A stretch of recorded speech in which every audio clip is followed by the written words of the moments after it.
चहचहाने वाली चिड़ियों का गान हमेशा प्रसन्नता का गान नहीं होता। दुख, पीड़ा और मोह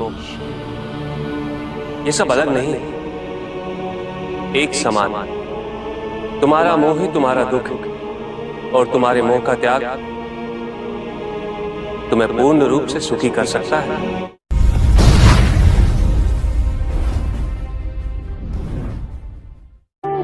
पूजित का साक्षात सामने होना मन को भटकने नहीं देता, किंतु जो सच्चे भक्त हैं भगवान तो उनके मन में, उनके हृदय में निवास करते हैं। जिनके हृदय में श्रद्धा है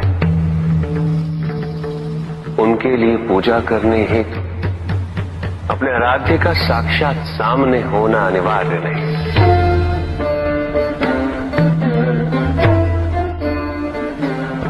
वो तो अपने मन के नेत्रों से प्रतिपल उनके दर्शन पा रहे हैं।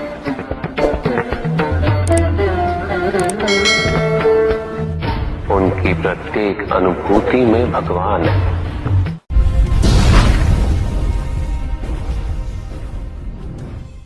सत्य तो शाश्वत है, सत्य ही संसार में संतुष्टि और सुख का माध्यम है। जो सत्य से विमुख हो वो सदैव दुखी रहता है। जिसने भ्रम का मार्ग अपनाया वो आजीवन ढूंढता रहता है, किंतु विडंबना यही कि उसे ये ज्ञात ही नहीं कि वो ढूंढ क्या रहा है। सत्य तो यही कि तुम एक दैव्य अंश हो।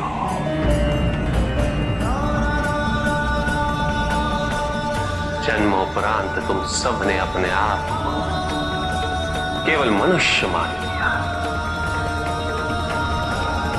और यही विस्मरण तुम्हारे कष्टों का कारण है। तुमने अपने शरीर को ही सत्य माना। लोभ, भय, शंका, असुरक्षा, छल, इन सब को अपने जीवन का आधार बना लिया।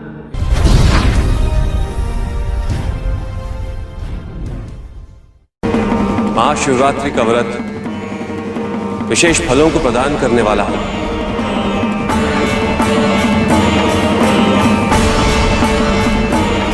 इस व्रत को रखने से पुरुषों की सारी मनोकामनाएं पूरी हुई।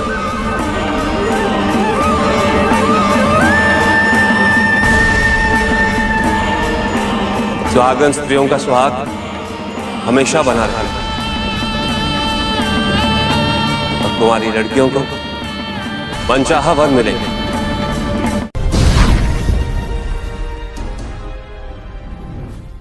पुत्र और पुत्री में भेद करना उचित नहीं, किंतु तब भी कुछ व्यक्ति ऐसी मूर्खता कर बैठते हैं क्योंकि वो कन्या की महिमा से अपरिचित है, क्योंकि वो ये समझ ही नहीं पाते कि कन्या का सम्मान करना प्रत्येक व्यक्ति का धर्म है, क्योंकि कन्या जीवनदायिनी है, वो जननी है और जननी तो केवल सत्कार के योग्य होती है, उपेक्षा की नहीं। उसका तिरस्कार नहीं किया जाता। एक कन्या विवाह के पश्चात दो कुलों को जोड़ती है। परिवार की स्थापना है तो एक कन्या की भूमिका पुरुष से कहीं अधिक महत्वपूर्ण होती है। और जब परिवार से परिवार जुड़ते हैं तो समाज की स्थापना होती है।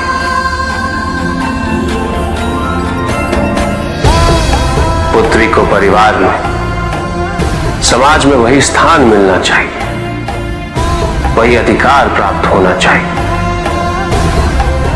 जो एक पुत्र को प्राप्त होते हैं।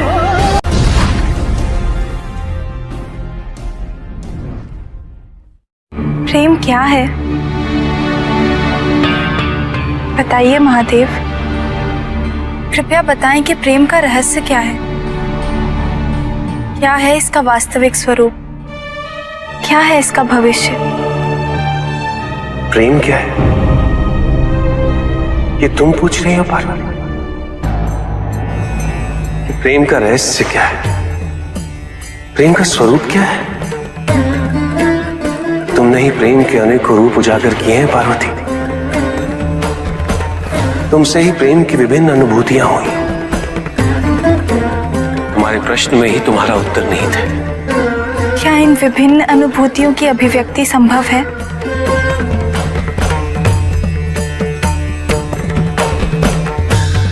सती के रूप में जब तुम अपने प्राण त्याग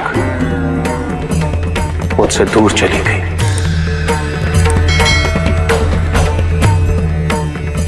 मेरा जीवन, मेरा संसार, मेरा दायित्व सब निरर्थक और निराधार हो गया। मेरे नेत्रों से अश्रुओं की धाराएं बहने लगी। अपने से दूर कर तुमने मुझे मुझसे भी दूर कर दिया पार्वती।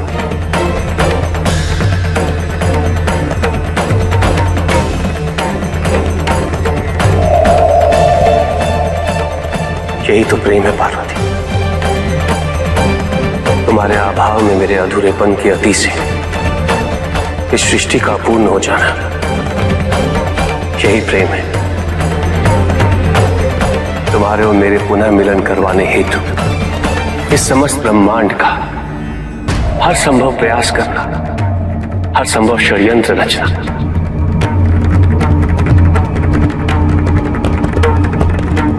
इसका कारण हमारा असीम प्रेम ही तो है। तुम्हारा पार्वती के रूप में पुनः जन्म लेकर मेरे एकाकीपन और मुझे मेरे वैराग्य से बाहर निकलने के लिए विवश करना और मेरा विवश हो जाना, ये प्रेम ही तो है।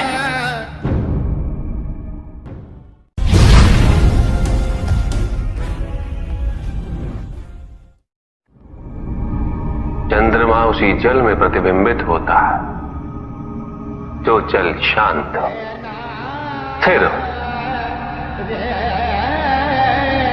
यही तो समस्या होती है मन की। मन कभी भी शांत नहीं हो पाता। जहां शांति नहीं वहां कुछ भी नहीं रुकता। समुद्र की लहरों की भांति विचारों का उपद्रव मन को निरंतर स्थिर रखता। कुछ भी सुनने और समझने के लिए मन का मौन रहना आवश्यक है, किंतु मन मौन रहना नहीं जानता। वो तो निरंतर कुछ ना कुछ कहता रहता। प्रतिपद शब्दों का आक्रमण चलता रहता है मन पर, और यही आक्रमण है जिसके कारण व्यक्ति कभी भी शब्दों के परे नहीं जा पाता। जहां जीवन की सत्यता का बोध उसकी प्रतीक्षा कर रहा होता।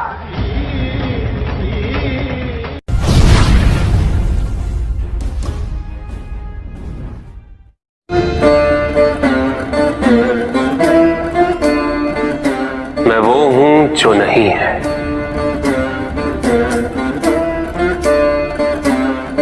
जो नहीं है वो मैं हूं।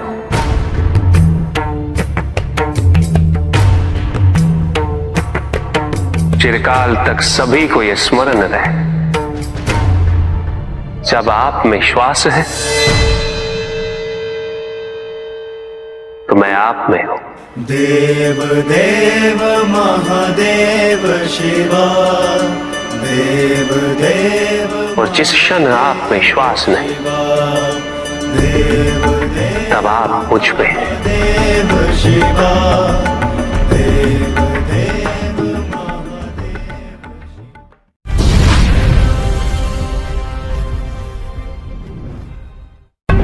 सत्य को जानने के लिए वन में जाना अनिवार्य नहीं है। अपने निजी, पारिवारिक और सामाजिक दायित्वों का परित्याग भी आवश्यक नहीं। सत्य तो सदैव हमारे साथ है, हमारे सामने, किंतु हम स्वयं धीरे धीरे उस पे अपने क्रोध, अपने अहम, भय, विचार और महत्वाकांक्षाओं जैसे कई आवरण चढ़ा देते हैं। सत्य हमसे नहीं, हम स्वयं सत्य से दूर हो जाते हैं।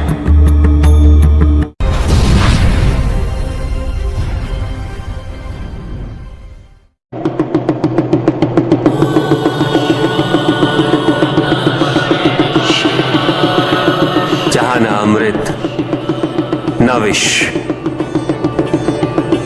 न सुख, न दुख,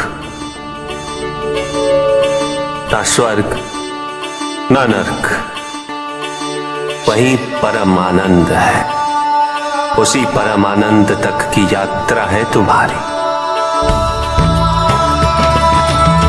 ये यात्रा आनंद के सानिध्य की है, ये यात्रा सानिध्य के आनंद की है। और इस यात्रा में मैं प्रतिपल तुम्हारे साथ हूं।